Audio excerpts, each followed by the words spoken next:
What's going on, everybody? It's Coach Bronson here, and I want you to listen to this video and understand more about carb addiction, have a better understanding about why carbs are addicting, how they affect your psychology, how they affect your biology, and some of the myths and misconceptions that we have about what it means to be a carb addict. Dr. Cywes has spent years working with people, helping people get over their addiction, find ways and tools and solutions to make progress in their health journey. And he shares all of his knowledge here. So hop in, listen to what he's got to say, and maybe it'll help you on your journey to better health.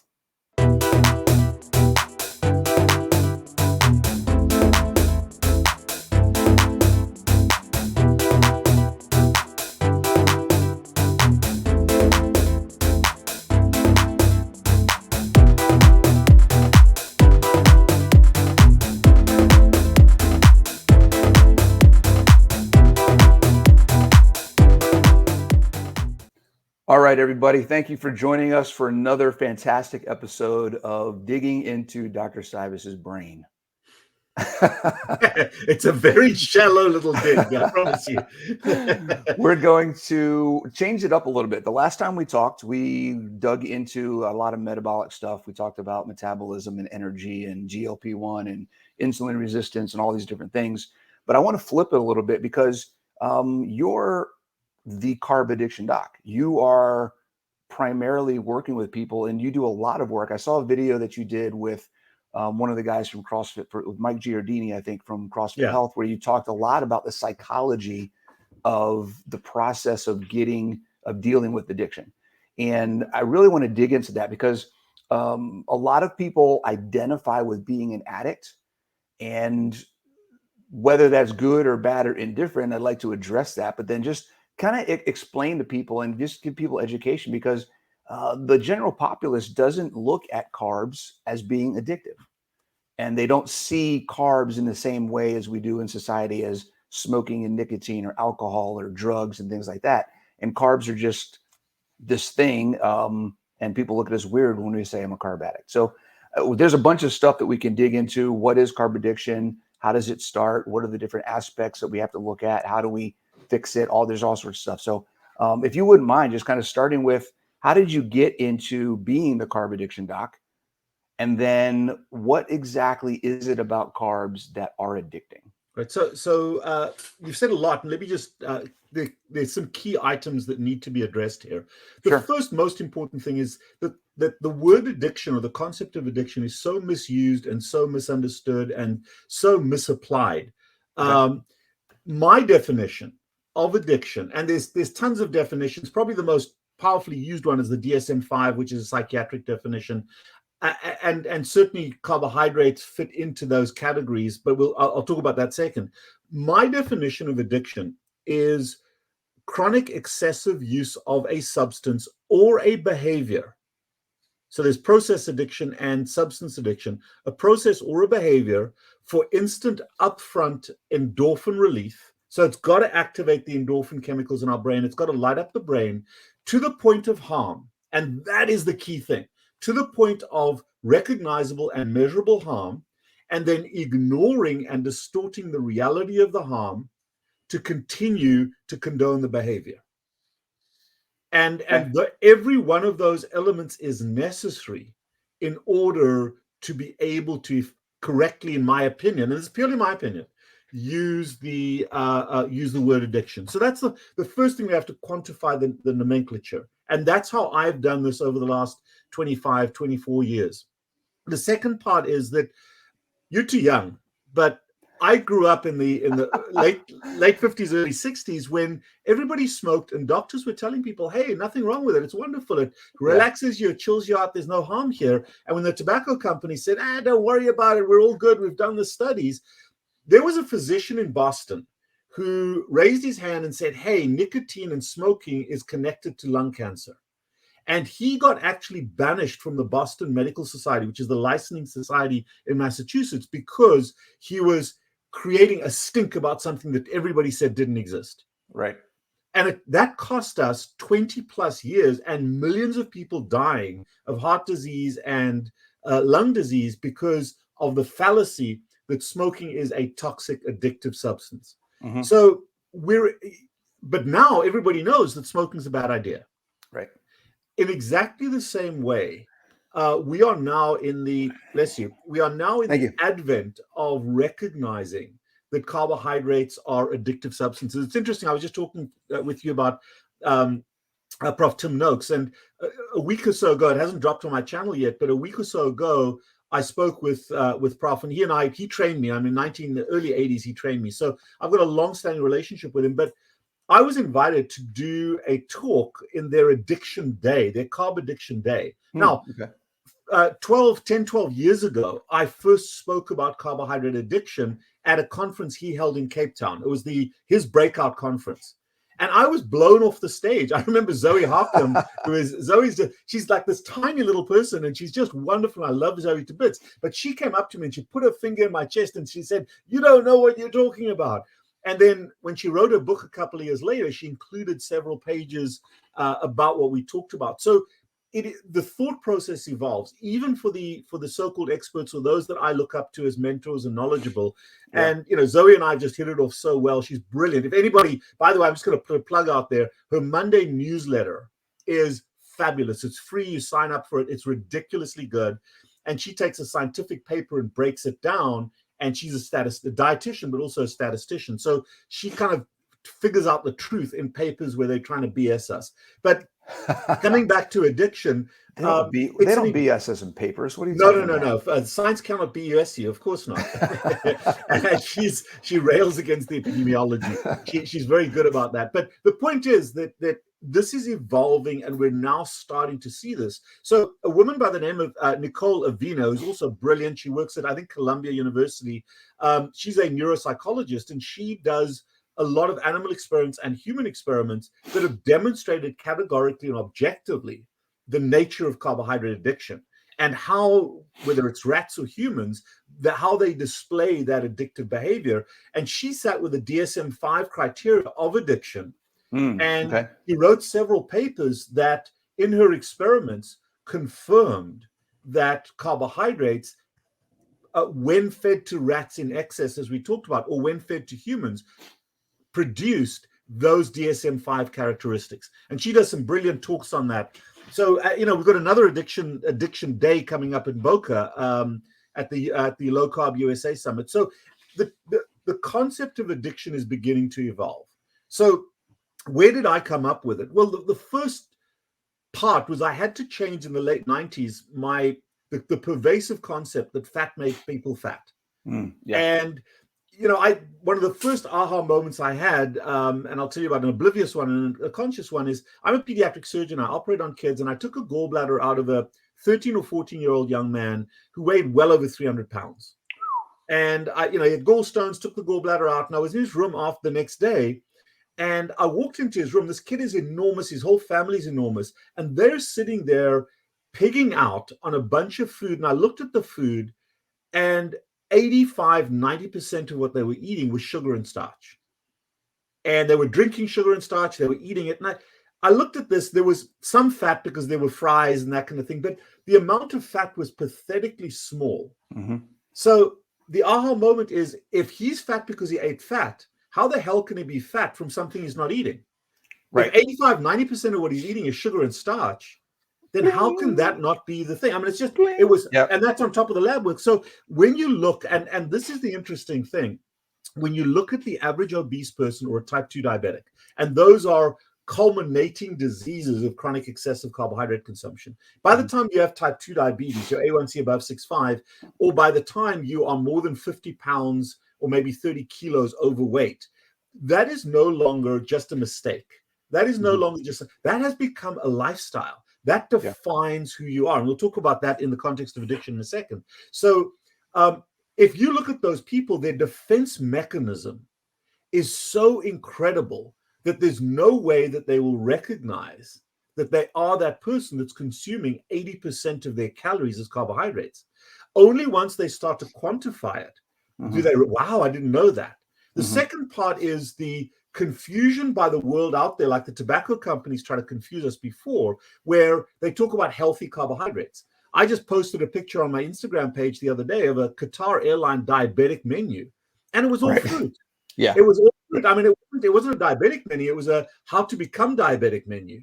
And yet that is a lot of the endocrinologists still believe that healthy grains, whole grains, and healthy fruit cure diabetes. It is just the mind just boggles when that happens because they don't wear CGMs and they don't see their blood sugar going up. So there's a lot of cognitive dissonance. The fact that it is an addiction is provable and demonstrable when I have my conversations with my individual patients and they have that aha moment. So they'll go, I don't snack. But if you're drinking, I spoke to a woman this morning. She was overseas, wonderful lady. I don't snack. It is not possible to be fat and not snack. I'll make that as a categorical statement. Interesting. Okay. So this woman said, I don't snack. So I said, okay, what do you drink? Well, I drink tea and I put 3 teaspoons of sugar in my tea. How many cups of tea do you drink? 6 to 8 cups of tea a day. That's snacking. Yeah.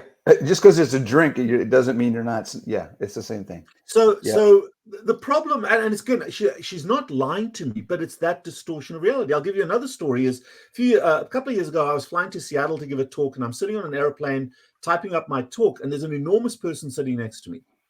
And we're chatting about obesity, sees I'm doing it, and the flight attendant comes along, and he leans over and he grabs those little biscotti things, 3 in the thing. She pours me black coffee.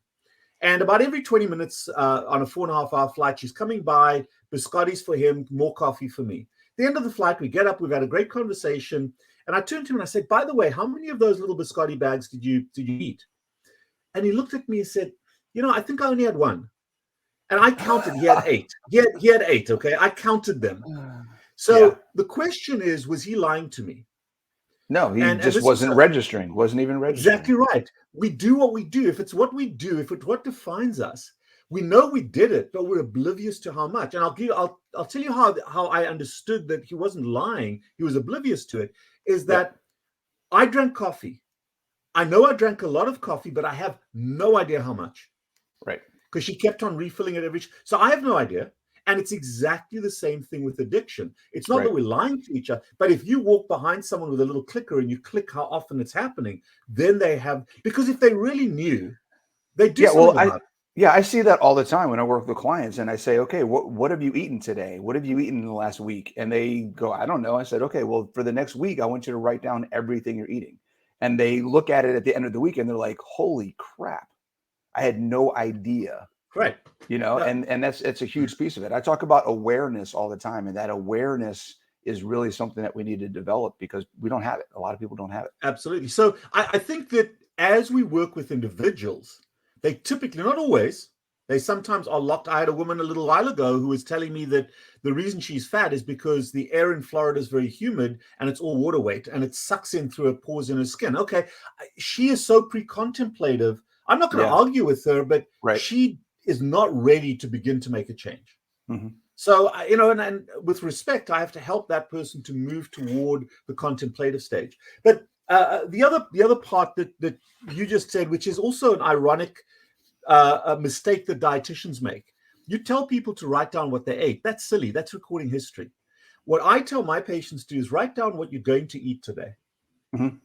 And if you have a plan, if you are making a preemptive decision about what you are going to eat, you're making decisions based on nutrition.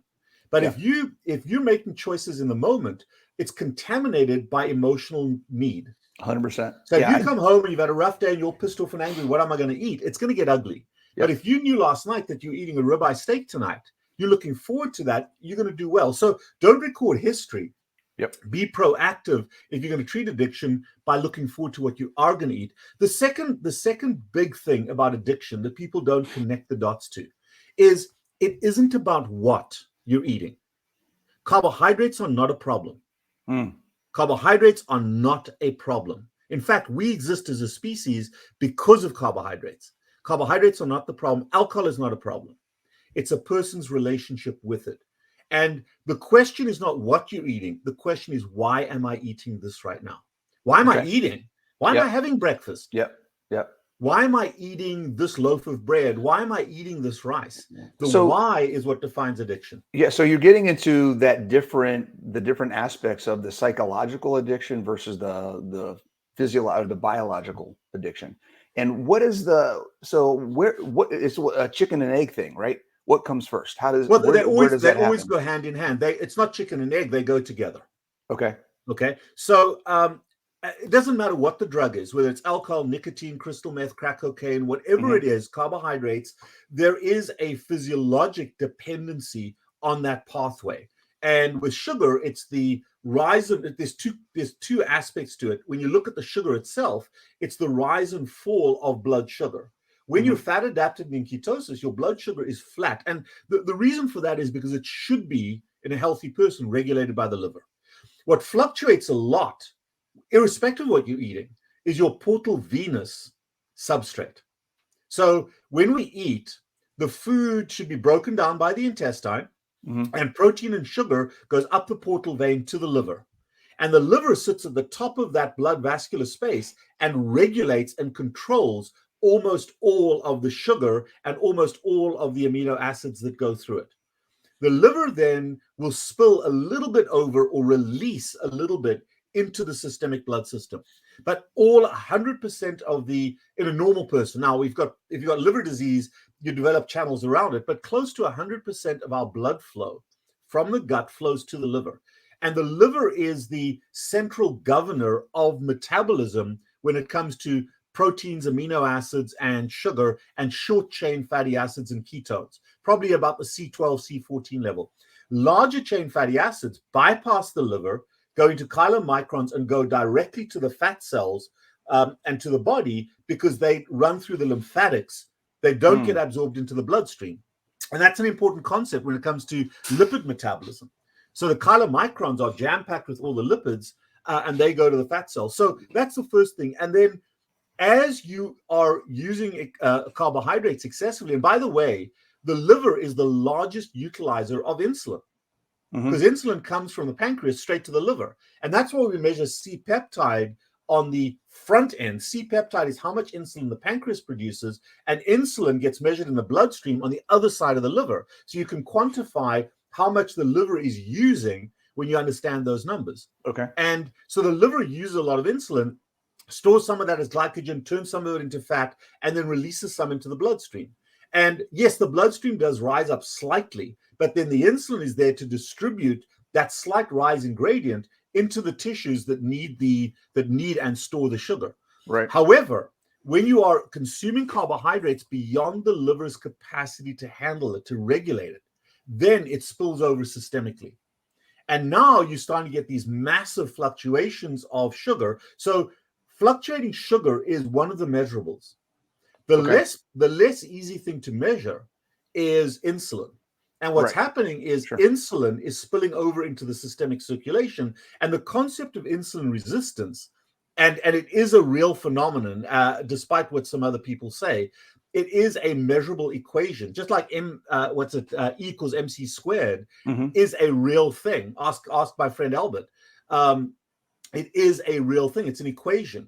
And there is an equation that we can correlate blood sugar with blood insulin levels and see how effectively you're clearing that sugar. Okay. And if you start not clearing that sugar effectively, two things happen. Your blood sugar goes up a little bit, and your insulin levels go up into fasting. Insulin levels should go up during feeding and down during fasting.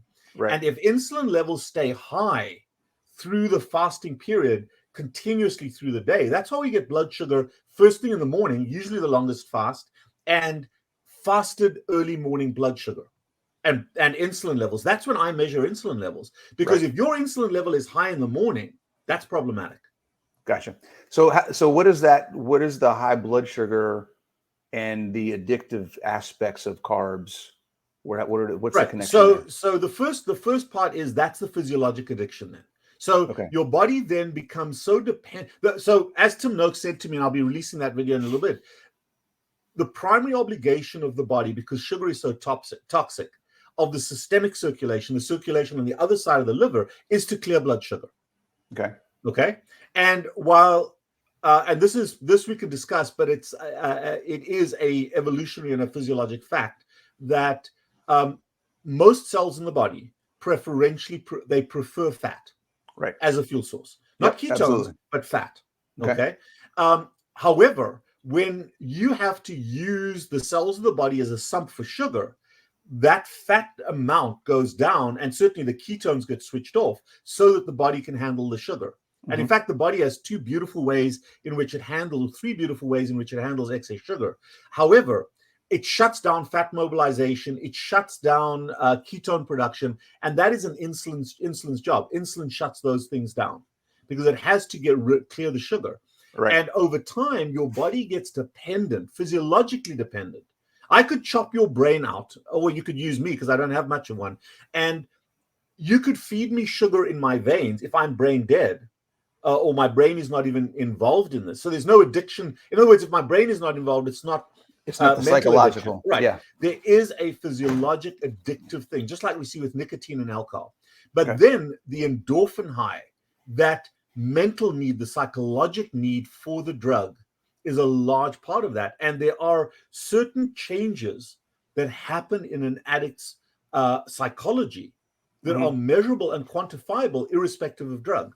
So where does so we get a physiological dependence essentially on having the sugar. Body sugar and insulin. That's what I'm saying. It's not just it's sugar and insulin always together. Okay. And then the endorphins, what is it about the carbs that triggers that endorphin, which then leads into the psychological? Because it's a hormonal thing that creates a psychological thing. Right. And that's where Dr. Avina has done so much good work is I don't know exactly what the chemical pathway is of that triggering. Okay. But the studies that she's done and other people have done is if you do spectral MRIs of the brain, everyone's seen the beautiful pictures where it turns blue and red, and you compare a brain on cocaine and a brain on sugar, the same pathways in the brain light up in exactly the same intensity. Could it simply be as simple as just because it tastes good, or because you have a fond memory of something, or I felt good in the past when I ate this? Yeah, this is not historic. Yeah, this is a dependency. This is where that person desires that, in fact, needs that drug in order to activate the emotion management system. Gotcha. But I'm speaking more psychologic speak here because I don't know the biochemistry. However, the biochemistry has been worked out and is clearly understood by people that are smarter than I am. In other words, it's documented. You can look it up. It's not mumbo jumbo. But those biochemical and even the word endorphin system is a very vague system. You can use words like dopamine and serotonin, and I use those not as absolute. This is a dopamine molecule or this is a serotonin molecule, but I use them more conceptually. So, for example, the way the human brain works, it doesn't matter addict or not. The human brain can focus for around 15 to 20 minutes at any one time, and then it needs to have a break. And there's a concentration of what I call dopamine that builds up in the brain cells, in the cerebral brain cells, that reaches a critical point where you break concentration. And you then need another chemical rush that gets rid of that dopamine, and then the cycle starts again. So the way I equate it, and for lay people to understand this, it's like driving in the rain.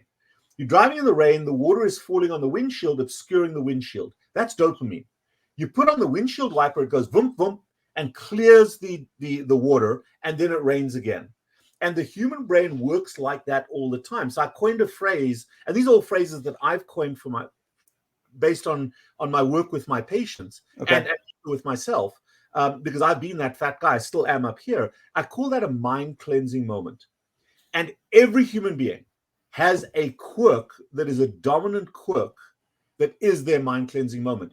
You've seen me sipping on my, I call this a bridge. I talk with my hands a lot. All of those things, when you stretch and have a sigh, a deep breath of oxygen is a good way to do that. A stretch. Everybody has a quirk, and we are all defined by the commonest and most dominant place that our brain goes. So you've got interesting. That person looking for a snack, the person that's having a sip of coffee, the chatty person, the person that's always saying a little prayer, the person that wants to go outside for a cigarette. We all have an identifiable quirk.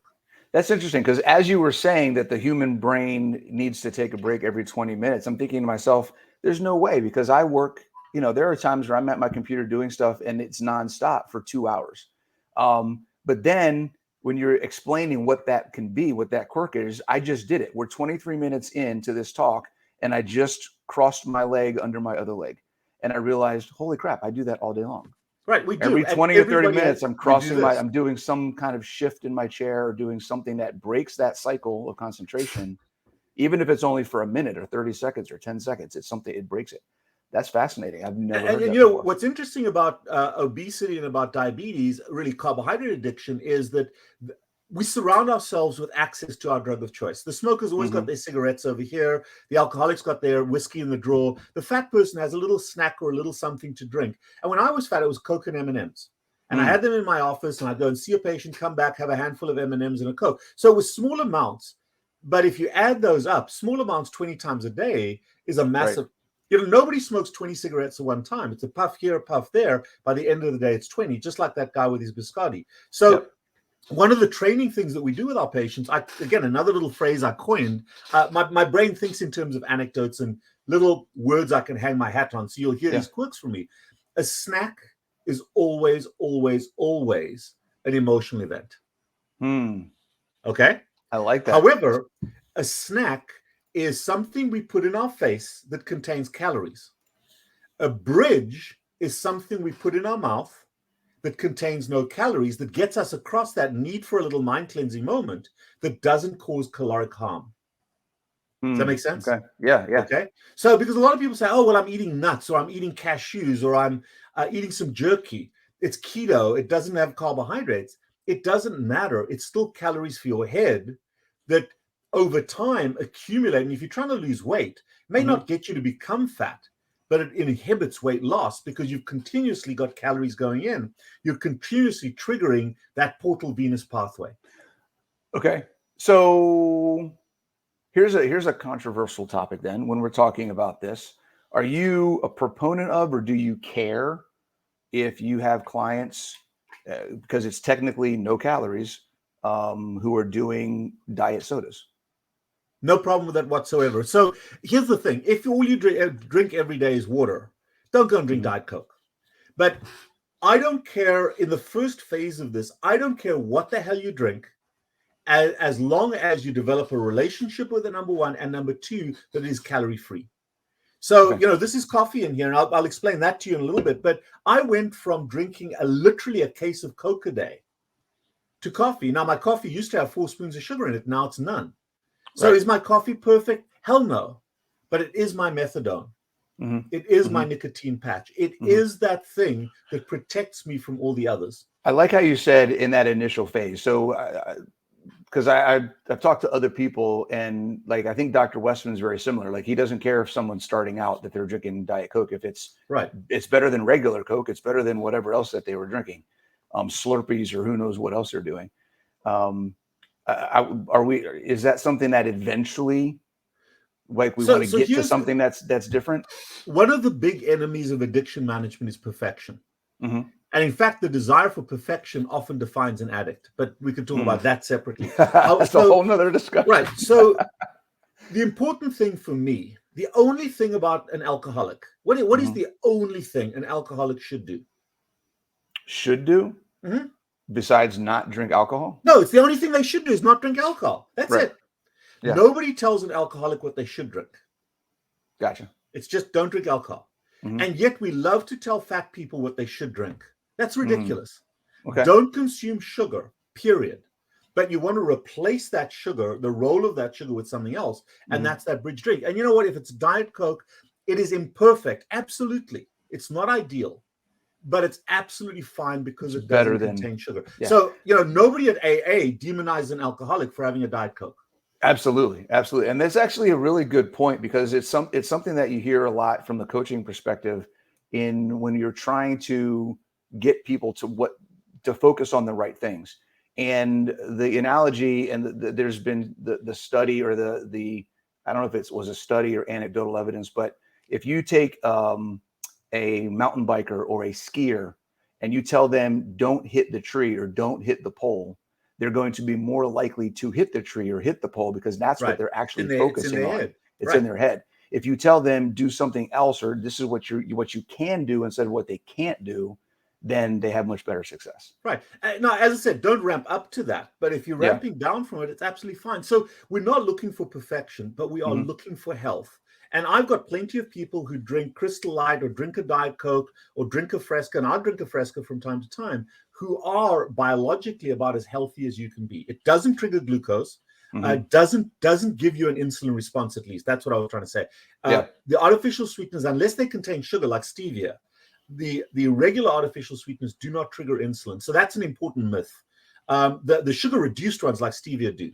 Sometimes the monk fruit will if there's sugar in it. If your blood sugar goes up when you're drinking a artificial sweetener, it's because there's sugar in there, period. The second part is that, again, we're not looking for perfection. And if my Diet Coke keeps me safe from all the other crap, that's ideal. The next thing, and one of the values for me of coffee, and we can explore this, but as you're losing weight, the less, as you are in the therapeutic arm, getting healthier, the less often you eat, the better. Now, once you're in the preventive arm, which is the second phase, then you want to eat more often. And I disagree with people in the preventive phase who are only eating once a day. And we can explore that if you want to. That is biologically and biochemically in my practice, we found problems there. And we'll discuss that in a little bit, particularly when it comes to athletes and bodybuilding and that kind of thing. But the longer you can go without eating, and this is where Jason Fung has done a great job with intermittent fasting, the longer period of time you can go without eating, the better. And so, for example, I got up this morning at 4:30. I've just finished my last cup of coffee here, but there was a little bit of heavy cream in this coffee. And the heavy cream that's that fat in the heavy cream, not a huge amount of calories, has suppressed my appetite. And I haven't had breakfast. I haven't had lunch. I haven't snacked on anything. I've had my bridge, and I won't eat until about 10 o'clock tonight. And I'm fine. This helps me to get there. So the value of suppressing that appetite with that fat. Now, what's interesting is everybody says, oh, don't put cream in there. But everybody's putting butter and MCT oil in their damn coffee. And that's okay. It's no different. It's no different. Okay. All right. So when we're looking at the process of trying to help somebody who's dealing with carb addiction, so we talked about what makes, there's several aspects of things about carbs that make it addicting.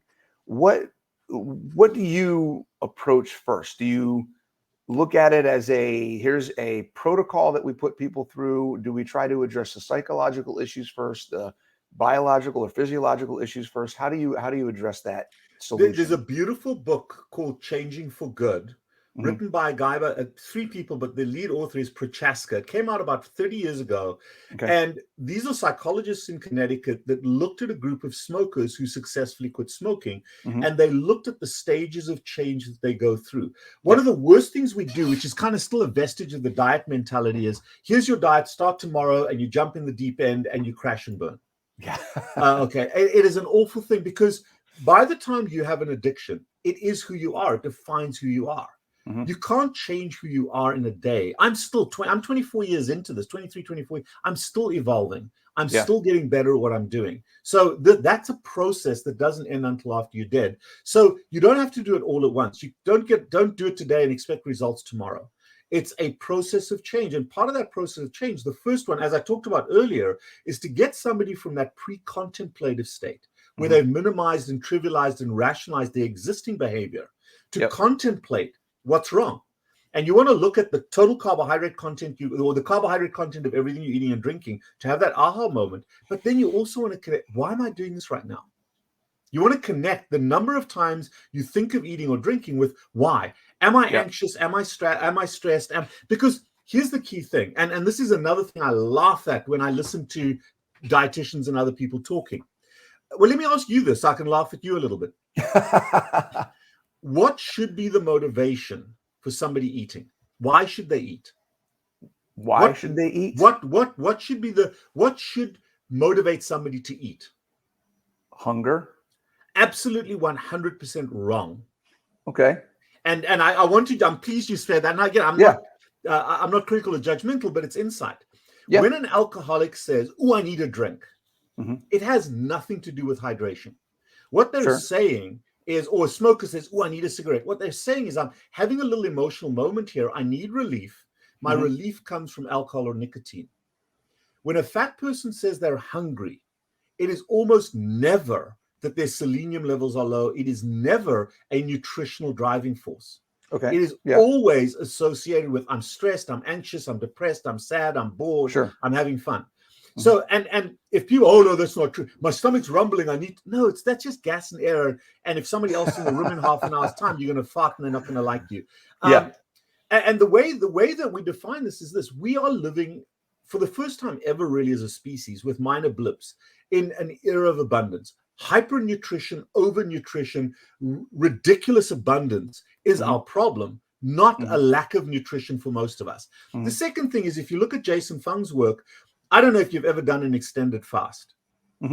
How long? What's an extended fast for you? I think the longest I've done was 4 days. Okay, so what happens at about 36 to 48 hours? What happens to hunger? It just goes away. Goes away. Yeah. So if hunger was a nutritional deficiency, the longer you don't eat, the more hungry you should get. Right. But it goes away. And really, it goes away because physiologically, even though you're lean and fit, you've got enough fat to last a very, very long time. And once you get into that ketosis, I don't like the word ketosis. I think that's a terrible word. I agree with you 100%. Once you get into the fat burning side of things, where your body's preferring to metabolize fat in its mitochondria rather than glucose, the hunger goes away.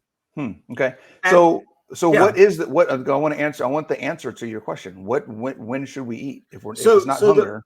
Right. So normal people who have not had a problem with carbohydrates.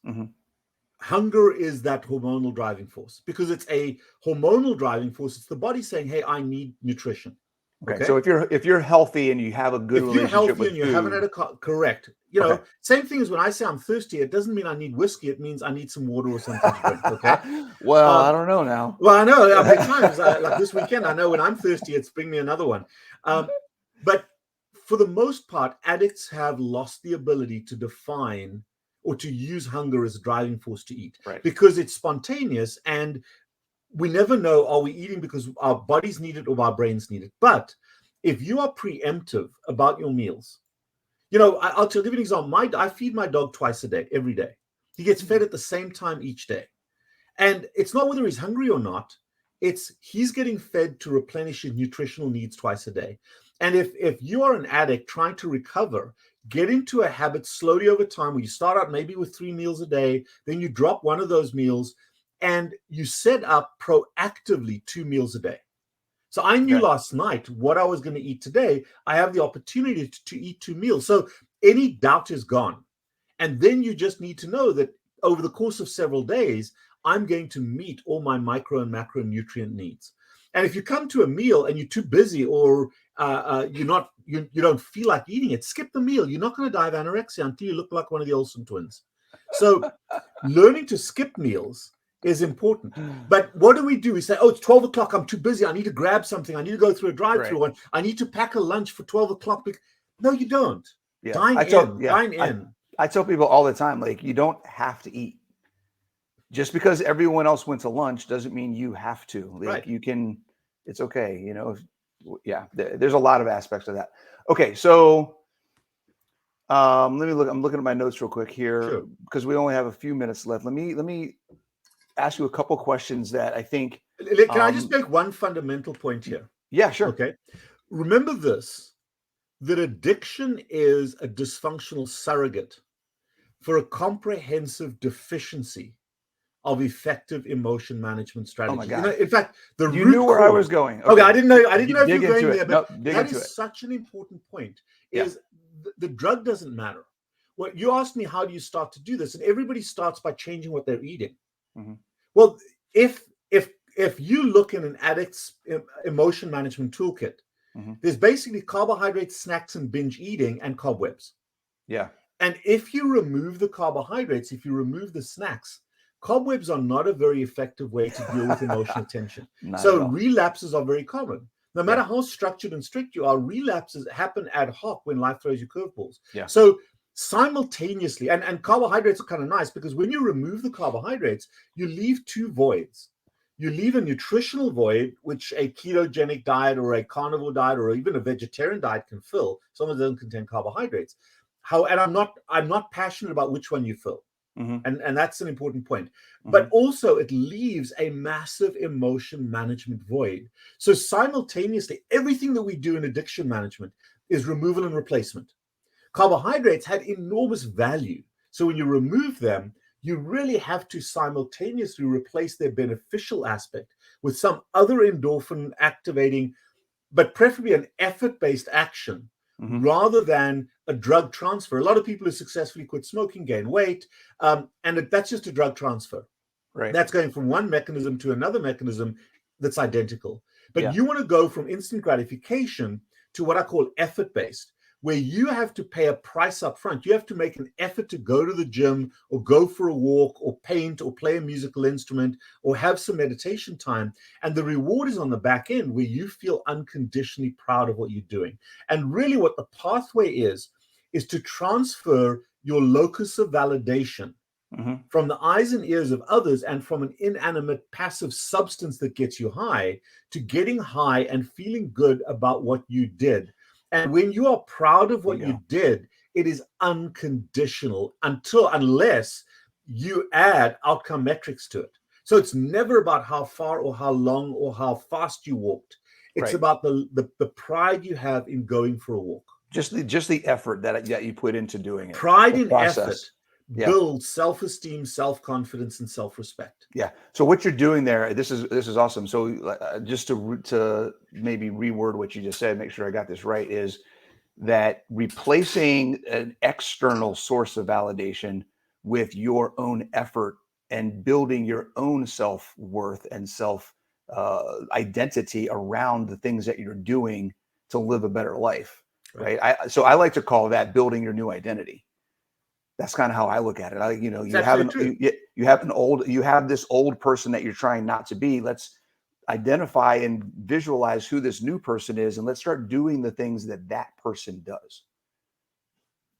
That's how. If you are ashamed, I spoke to a woman today, one of my new patients, and she said she used to sneak chocolate chip cookies away from her kids and go and hide under a blanket and eat them.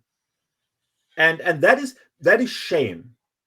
But now when you're eating a steak or you're going out for a walk, you're arrogant about it. Because there's no shame attached to it. You're proud of it. That's awesome. And the worst thing you can do is attach shame to something you're proud of because it wasn't good enough. And a lot of people from an authoritarian background do that. Yeah. Okay. And so go ahead. No, go ahead. No, I just want to get that out there because that's so important. Yeah, I think it's fantastic. You're developing your own high. I like how you exactly said right. that based on what you're doing. We have to get high. Where it comes from defines who we are. Oh, I love that. Okay. What does the word, because I hear people, and I have my own kind of definition, but I'm curious to know what you think of when people say, I need accountability. What does accountability mean for you? How do you provide accountability to your clients? So most addicts are unable to keep personal accountability. It's externalized. They're doing things for other people's accolades, for other people's approval, or they get arrogant and they don't care about other people's approval, and that's the person that needs it the most. And for those types of people, they've been raised in a place where they were never able to get unconditional approval from the people that they had themselves. So accountability and approval are very, very similar. But when we do things for others, we end up hurting ourselves. It's called self-sacrifice. And a lot of parents do that. Now, I'm going to be a little sexist here, but a lot of moms raising their kids. I was fine when I was young. When I was at college, I was fit, I was skinny, I was happy. And then I got married, I had kids. And now you're sacrificing your own self-care for the needs of others. And the kids and how busy you are and how exhausted you are become a very easy pretext to justify eating that donut because you don't have time to go for the walk. And self-sacrifice is when you're doing things for others so you don't have to do for yourself, but you can justify instant gratification. And that is how you maintain accountability to yourself, that you had to do that. The change in self, and somewhere here I've got a word. I've got a little, you can look around my office and you've got little words that are all over the place. And it's kind of late in the day, but when you put yourself first, Mm-hmm. and you hold yourself accountable in a structural way, where you do self-care first, and you can use it accountability, but where you do self-care first for yourself and you approve, you don't need anybody else to approve, you then take charge of your own accountability. Okay. And if you are accountable from within, and there's a way we can do this, is accountable from within, but not cluttered accountability, because that's a liability. If you make a list of things that you got to do and it's 3 pages long, and you make a list intentionally that's so damn long that you know you're never ever going to do it, and then you come to the end of the day and you beat the crap out of yourself for not having completed a list that you knew you couldn't complete. That's really so part of the training program in terms of accountability is setting reasonable objectives. Yeah. So a little thing that we help our patients do, that I certainly do in my own life, just in terms of the weight management, I get on the scale twice a month, on the last day of every month. So today I got on the scale, and I know what my weight is today, but it's a trigger for me to go back and review what my month looked like. Then tomorrow I'm going to get on the scale again to forget about the last month, put it in the rearview mirror. I've done my accountability, and now I'm setting no more than 3 objectives for the month of December. And I can tell you already, my 3 objectives for the month of December are going to be pure carnivore, to get up at 5:55 a.m. every day, and to run every day. Those are 3 little things and I try to do those 3 things, simple things, every day. And on the 31st of December, I'll review how well I did with that, not beat myself up, but that is where my accountability comes from. And I find that the brains of a lot of our patients work well when they're doing something as a streak, but just for maybe a week or 30 days or whatever it may be. Yeah. And, it might be doing a BBBE challenge, or it might be doing I'm going to start with 1 push-up every day, the P90X concept, and every day I'm going to add another one. It doesn't matter what that is, but you come up with something that you have decided you're going to do each day, and then you hold yourself accountable to that. Okay. And if it doesn't go well, you analyze what happened. Right. And that's where I like to use the accountability is when people say I need a coach or I need a program, I need something to keep me accountable. I need an accountability partner. I love it when people say that. And I look at an accountability. I explain it as it's not about getting in trouble for not doing something or for doing something that you didn't want to do. It's more for forcing yourself to do the work to understand why you did it. Well, Bronson, let's go a little deep on this, because I really look at there's several, but there are 2 major subsets of people that have a vulnerability to addictive behavior. Okay. The first group are, as we've talked about a little bit, people who are raised in an authoritarian family, which are outcome-based. They're pretty good at doing stuff, they're just never good enough. They can keep, for the most part, authoritarian people can hold themselves accountable. In fact, they're excessive in their accountability. They're very good at beating themselves up. The value of a coach there is to meet their needs of trying to achieve, they're living at that edge of how much can I do, just pushing the envelope. Okay. So the coach for them, the external person, is there to push them a little harder, not for accountability. They're going to show up, but it's for that extra little, okay, do 1 more push-up. Right.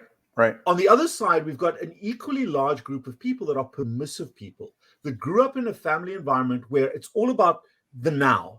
It's all about feeling good now by what I'm doing now. They have no structure or very little structure. They have all the intent in the world, but they don't have the capability of sustainably executing from within. So they don't have internal accountability. And those folks benefit from an external source of accountability, whether it's in a support group, whether it's a coach. A lot of my most successful husband and wife couples are an authoritarian person married to a permissive person, and they keep each other in check and help each other to do well. But a permissive person requires external structure, requires an external set of accountability holders. So, for example, for the permissive person, I'm going to go for a walk every day at 5 o'clock. I'm going to take my dog for a walk. Look, there's a cloud. I'll go a longer walk tomorrow. Right. But if they know that they are meeting their friend Joe on the corner at 5 o'clock, they're going to show up. And so that's externalizing your accountability. But you've also got to know which family system you come from. Because if you're expecting a coach to push you now you're replacing the coach with your father or your mother, that person that created ridiculous outcome metrics for you.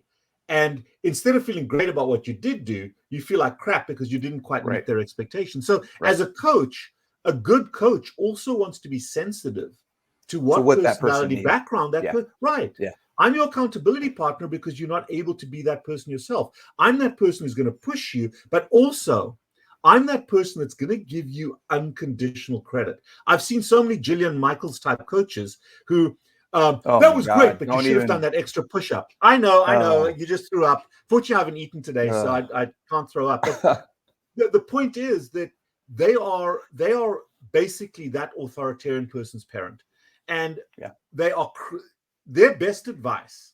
Now, if you stand in Jillian's shoes, she's trying to help this person. She's trying to give them good advice. But a way to do that is to belittle them, to judge them, to do all the awful things that created them in the first place. Right. And it's just, so as a coach, a good coach needs to know what that person needs. Yep. And set, it's not about what I want you to do. And I do this in my own practice with my patients. I'm not going to set expectation for somebody that they're not able to achieve. 100%. And also the praise, give it where it's earned. Not everybody gets a trophy, but absolutely learn to give unconditional praise for the effort, even if they don't achieve the outcome. Absolutely. Awesome. Well, thank you very much, Dr. Cywes. I feel like we could probably go for another hour because I still have 4 or 5 things on my list, but as always, it's always good stuff. Do you have anything you want to leave people with? I think, a large part of addiction management, we've talked a lot about this, is the conversation you have in your own head. Mm-hmm. And the conversation is about giving yourself those accolades and setting reasonable objectives for yourself. There are no goals in addiction management. This is a journey that never ends, but there are milestones. Mm-hmm. And we work towards a milestone, and then we set another milestone, and we are continuously doing and getting better at what we're doing. And of course, we're going to go sideways. No addict ever quits the first time. Yep. But you with greater humility, but greater experience, we learn to do things better. And eventually, when you look back after several relapses and several reattempts, you are then successful. And that is true for every addiction, because the only way to quit drinking is to quit drinking. The only way to quit smoking is to crumple up the cigarettes and throw them away every time. But what fat people do is, this diet didn't work, this diet didn't work, this diet didn't work. That's what we say. Obesity isn't the problem.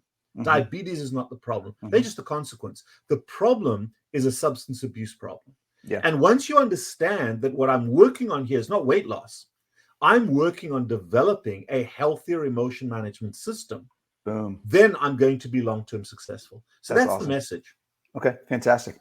All right, where can people find you? I know everyone already knows where to find you, but let's put it in here anyways. Yeah, I'm on YouTube at Carb Addiction Doc, and I'm somebody accused me of being arrogant about that. Yeah, of course I'm damn arrogant. I created that name. I love it. I am that person, and I'm proud of being that person because I was one of the first damn people to call it the way it is, and I've gone through hell because I called it that. Now everybody's coming to our side. So thank you very much. I'm totally happy with that. But I am Carb Addiction Doc. I'm on TikTok. I'm too old to be on TikTok, but I'm on there. Oh yeah, I got on there a couple months ago. So I'm there with you. I've got a guy that does it for me.